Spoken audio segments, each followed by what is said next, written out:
if you had to give SPS a letter grade on this, the public outreach you've done with this school consolidation plan, what grade would that be? Yeah, so we have a grade of, I'd say, an A for effort. Okay. And maybe a C for execution. Well, that's Seattle Public Schools Superintendent Dr. Brent Jones talking to me on Seattle Channel about how SPS is done in putting the word out about school closures coming in the fall of 2025. We originally were supposed to learn about that list of schools in June.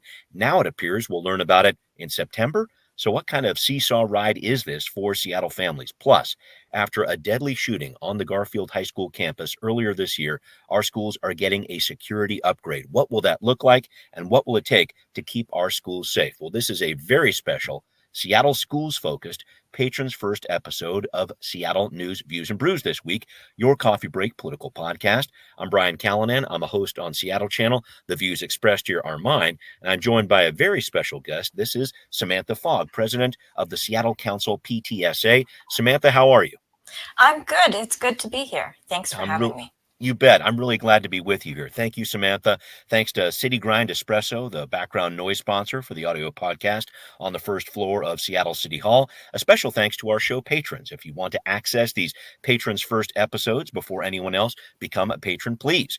We'll also discuss your questions about local politics on the show and send you your very own Seattle News, Views, and Brews decal. How about that? So check it out on Patreon, Seattle News, Views, and Brews. Thanks also to Converge Media. The video version of this podcast airs on Converge Wednesday nights at 7 o'clock. All right, we don't want to hear that tardy bell. It's time for Right Here, Right Now. Samantha, I'm really glad to talk to you again because when I interviewed you a few months ago for a story about schools on Seattle Channel, I felt like I was just scratching the surface of your knowledge on the subject there. So I'm very glad you can take some more time today. Can you first explain your role? What does it mean that you're the president of the Seattle PTSA? What is that? So Seattle Council PTSA, we are kind of an umbrella organization. There are 87 different PTAs within Seattle Public Schools, and Seattle Council PTSA supports those PTAs and helps elevate the voices of our families. We also are the connection between our local PTAs and Washington State PTA. So we are an advocacy organization. We don't make decisions for the district, but we do advocate on behalf of families and our PTAs in the district. So we're connected to a number of different communities across Seattle. Got it. Some great background there. I appreciate that. And I did want to get to it with you here. I want to understand how we got to this point where enrollment is down. Superintendent Jones is talking about closing possibly 20 out of Seattle's 73 elementary schools. In your estimation, how did we get here? So that's a really interesting thing. This is something we could talk about for a really long time. Oh, yeah. But one of the issues is that here in Washington, the paramount duty of the state, per our Constitution, is to provide ample funding and support for schools for all of our students. And yet, we haven't seen that ever really be a reality here. Our schools don't have the funding that they need. And then we are in a situation here in Seattle where cost of living keeps going up. And when that happens, it becomes more expensive, particularly for families who tend to need a little bit more space when they've got kids. And so as things get more expensive, families start to get pushed out. I'm not a demographer. I can't speak on behalf of Seattle Public Schools or the city, but I can say that we've seen PTA leaders pushed out of Seattle and moving south, right? We've seen our families shifting outside of Seattle as they're looking for more affordable housing. So that's been something that we have experienced. We also have been through remote learning and the pandemic. And that had a profound impact on families wanting and being able to attend school. And now we're in this situation where we're looking across the country and across the state and seeing fewer families in public schools. And I don't have all the answers there. Yeah, I did want to point out, just to add some background to what you're saying here. I was noticing this too. Enrollment has dropped by about 5,000 kids in the past 5 years for Seattle Public Schools, and that is significant because, and help me connect the dots here, Samantha, it's a situation where the funding that our schools get from the state is connected to the amount of students that are in the schools, right? It is, but not directly. It's Mm, based on the prototypical funding model. mm, So our state does something a little bit complicated, and they they make an assumption about what they call a prototypical school looks like, and that means kind of they have this vision of this is an elementary school and it would have this many students in it, mm. and if you have that many students, this is the amount of staff you need. And so if you have more students than that, then they give you more funding based on the number of prototypical schools or the fractions of prototypical schools. Okay. But the reality is, across the state, not all schools look like that exact school. And so we don't also have students showing up in kind of classroom sized packets. Right, right. Yeah, it's not that simple. So it's not that simple. So there's a little bit of flexibility. And then there's funding that comes from the federal government, not nearly as much as what comes from our state. And we have a little bit of levy money. And then our schools have to kind of make that work. But the Mhm. prototypical model doesn't provide sufficient staffing for what our schools need. Got it. And so we have this situation where we don't have enough funding. And also, every legislative session, as we advocate and as our legislators work to get better at providing education or meeting the needs of our students, they put forward different requirements, Mm. but they don't always. The prototypical model doesn't stay caught up to those requirements. So now we're in a situation where, are we truly funding what our students need and what we're saying our students need? So it's Wow. complicated and Yeah. it's hard. Thank you for breaking all those pieces down. I know there's a lot more to this than just what's happening in Seattle, because certainly districts across the state are dealing with this too. But I did want to get back to this whole school closures idea. At some point this fall, we're supposed to see this list of schools that would be shut down in the fall of 2025. Can you talk to me about schools that might be on this list and this concept of a well-resourced school and what that means? I want to make sure we touched on that. So I don't have more information than the public has, In terms but of I'm who's on the list, in right? terms of who's on the list. Mhm. However, I want to say that the information that's out there, we're seeing that not all of our communities are accessing all of that information. Hmm. I spoke to somebody recently whose preferred language is Spanish, and Mhm. she didn't know that there would be school closures at all. Hmm. So getting the word out and getting engagement with all of our communities is really important. Got it. We've been told that there are going to be closures of up to 20 elementary schools. We don't know which schools yet. And our communities and our families are worrying about what this means. School is not just where your kid gets an education. This is a community that you participate in. Mhm. And the mechanics and the implementation and the shift of what will happen when a school closes, Mm. where will your child go to school, will that have an impact on what time you can get to work?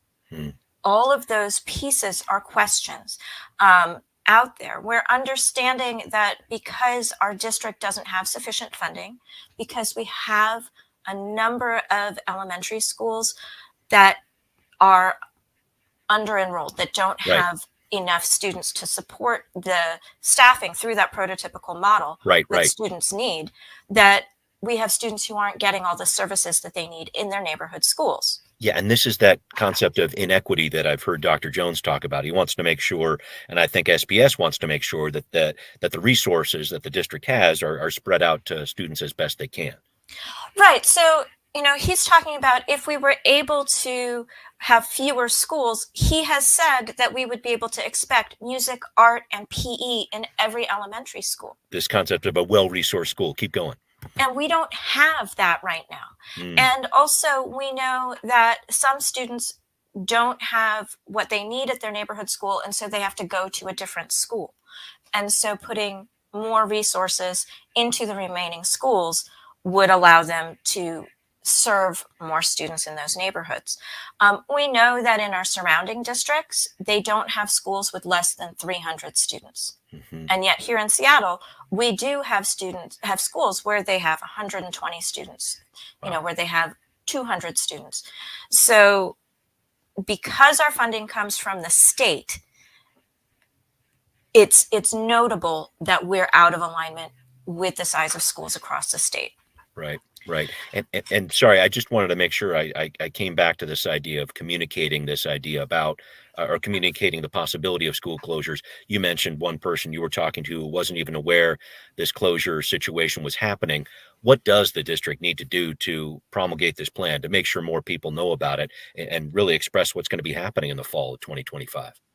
Right now, I think people broadly want to know what the plan is. Yeah. There's this idea that if we have fewer schools, they'll be better resourced, but we don't know what that looks like. We don't know what those schools are. All of that information is information that needs to get out, and it needs to get out broadly in all of the languages that our families speak. Okay. Here in Seattle Public Schools, we have families that speak 180 different languages. And so we need to be able to get into the spaces where those families are and connect and talk to them about what's happening.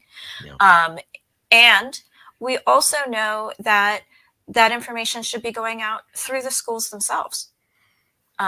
Principals should have all the information that they need. Principals don't have the details. Nobody has the details on which schools will be closing, but we'd want our principals to know so that they can sit down with their communities, because our principals know how to communicate with our families because they have to do that every day. Excellent point. Yeah. Okay.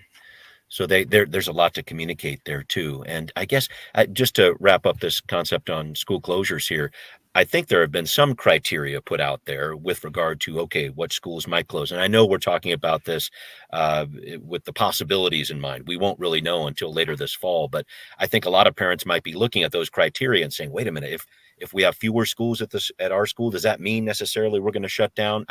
Those criteria are difficult for people to sift through too. It's hard because there's things that people don't know about the other schools or what other schools look like in comparison to their own.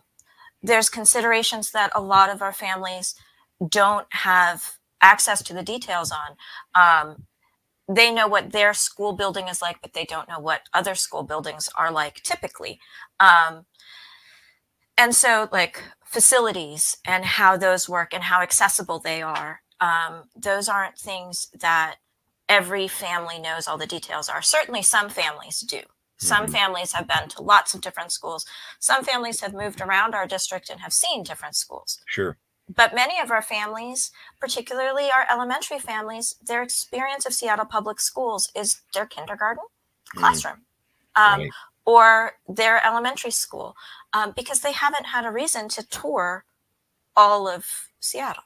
Right. Right. So many different question marks around this. Thank you very much for that, Samantha. I wanted to move on to another big issue with you, a look at the safety of Seattle Public Schools, especially after a deadly shooting at a Seattle high school in the middle of the school day. We'll break down what school leaders are doing to respond to this, leaders at the city level as well. That's coming up on Now Hear This. On June 6th of this year, a 17-year-old student at Garfield High School, Amar Murphy Payne, was shot and killed after trying to break up an altercation during lunchtime on the campus. Classes resumed after that on June 11th, but shock, anger, and plenty of questions about school safety from the community followed. Superintendent Jones talked to me about some new investments into safety we will see this fall, investments made along with the City of Seattle, which Dr. Jones sees as a key partner in this effort. How are we going to work together as a collective and really do what's necessary to create more safety around our schools? There are guns. There are a lot of guns in our community. We have to understand that and accept that as our reality and see what we can do, again, collectively to make more safety around our perimeters of our buildings. Well, I played that soundbite to highlight the fact that not only is Seattle Public Schools making an investment, about $2 million this fall, in additional campus safety measures, there are investments from the city of Seattle, too.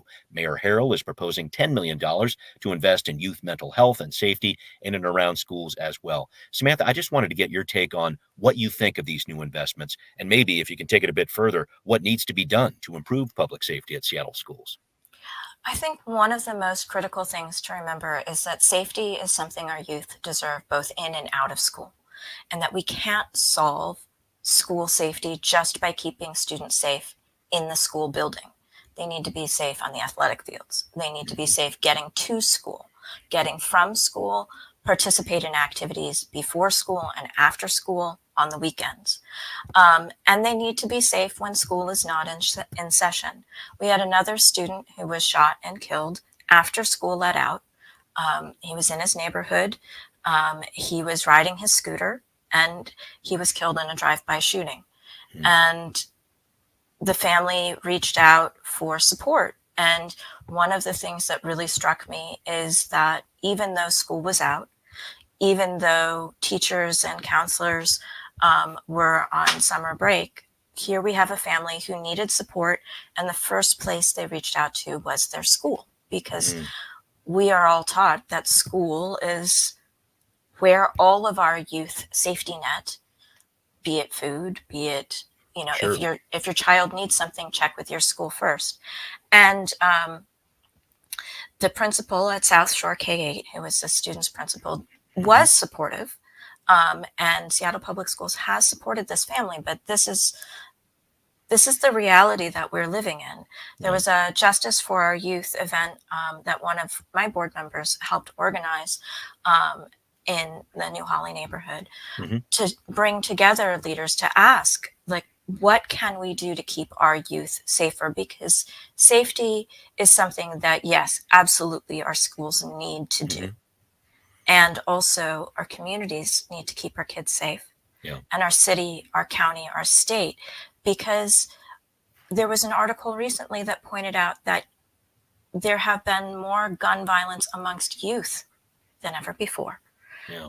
And this is something that we're really grappling with, and we're seeing this at younger ages. A student I just talked about who was killed in that drive-by, he was 14. And he had been playing with his friends. He went home. He wasn't with his mom that night. He was with a group of friends. He went in and he said, "Auntie, can I go ride my scooter one more time?"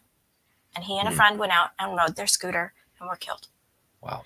And we don't want that to be what's happening to our kids, but we also know that this is happening to our kids. And when our kids are coming back to school this fall, all of the things they've lived through this summer are coming with them.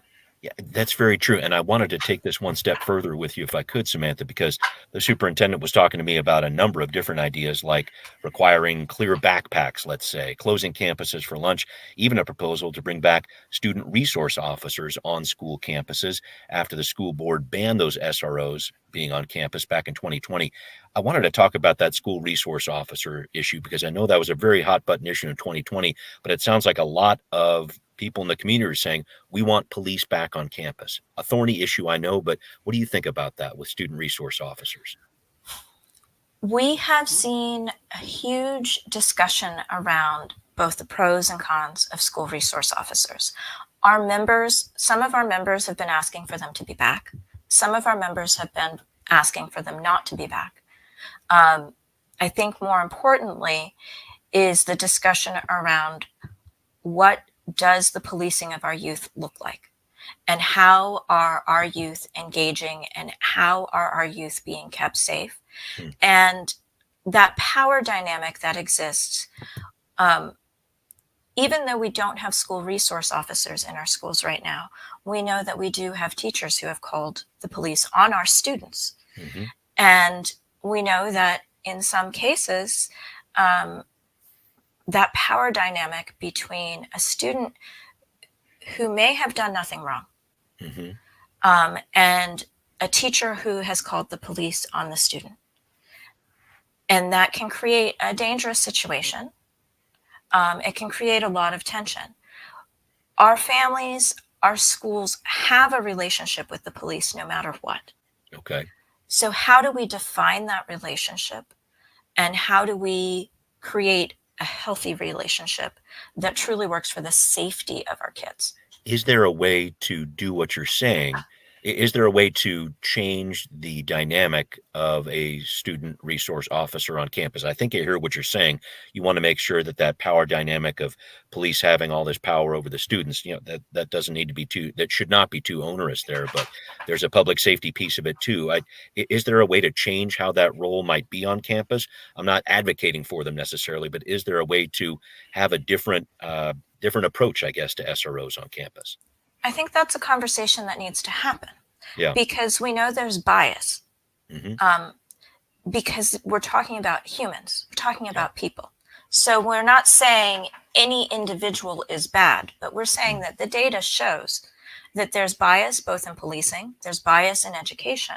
And when you combine all of these things, how are we making sure that we are not just creating a school to prison pipeline and reinforcing that?